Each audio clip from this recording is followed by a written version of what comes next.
Hi there, Chris from TotallyEV, and here we're doing dedicated audio review of the Audi A3 TFSIe.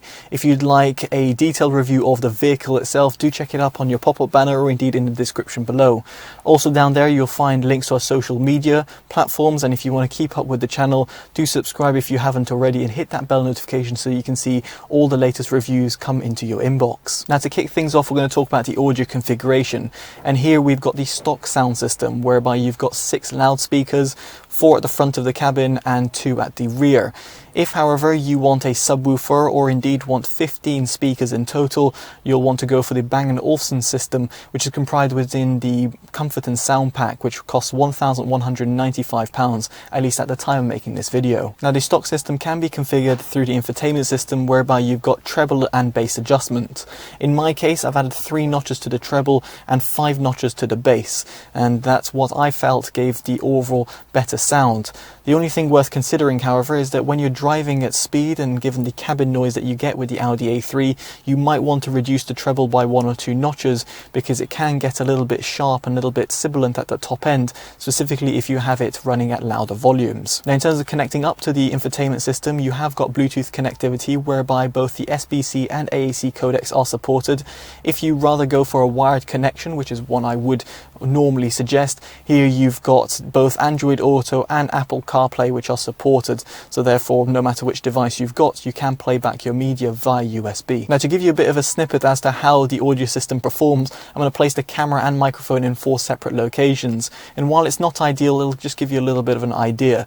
And the song we're going to be using is from Priya J. Her song name is called Falling. If you're interested in listening to it yourself or indeed purchasing it, do check it out in the description below.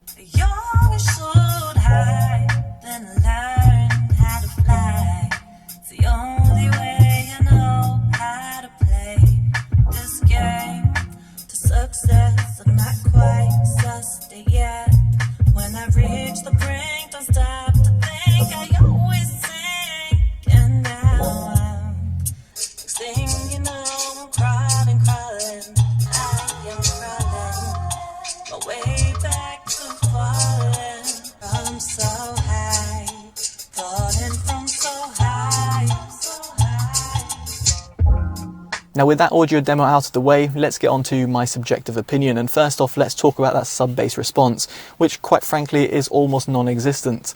Given the fact that the system is relying on full range or mid-range drivers, it means that ultimately the lower end frequencies do suffer, at least in the stock system, which doesn't have a dedicated subwoofer.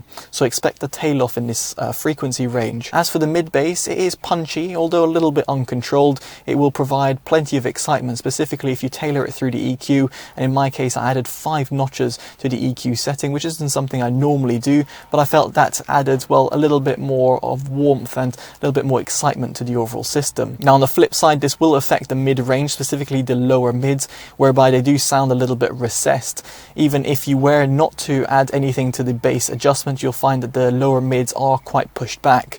The upper mids do come out, specifically if you add a little bit of adjustments to the treble EQ, but you won't want to go overboard because it will ultimately tailor the mid-range and sound a little bit artificial. As for the highs, they do extend very well. As I mentioned before, you might want to tailor it down, specifically if you're driving at speed and therefore you want to crank out the volume in terms of basically counteracting with the road noise that you've got around you.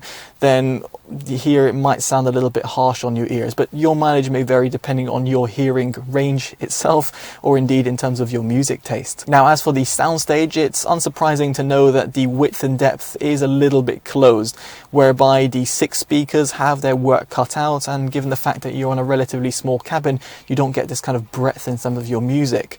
On the plus side, instrument separation is really well done, and I've got no complaints in this department. So ultimately what I'm trying to say over here is that while the stock system isn't quite perfect, where its soundstage is a little bit closed and in terms of its mid-range a bit recessed and the sub-bass frequencies are pretty much non-existent, it will still be sufficient for those average consumers, and as a result gets TotallyEV's Value Award.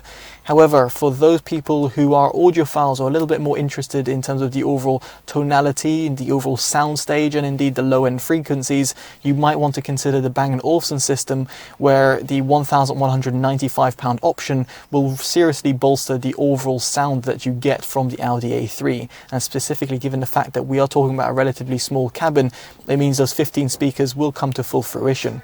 But of course, that's just my opinions and thoughts about the Audi A3 sound system. I'd be very much intrigued to hear your thoughts in the comment section below.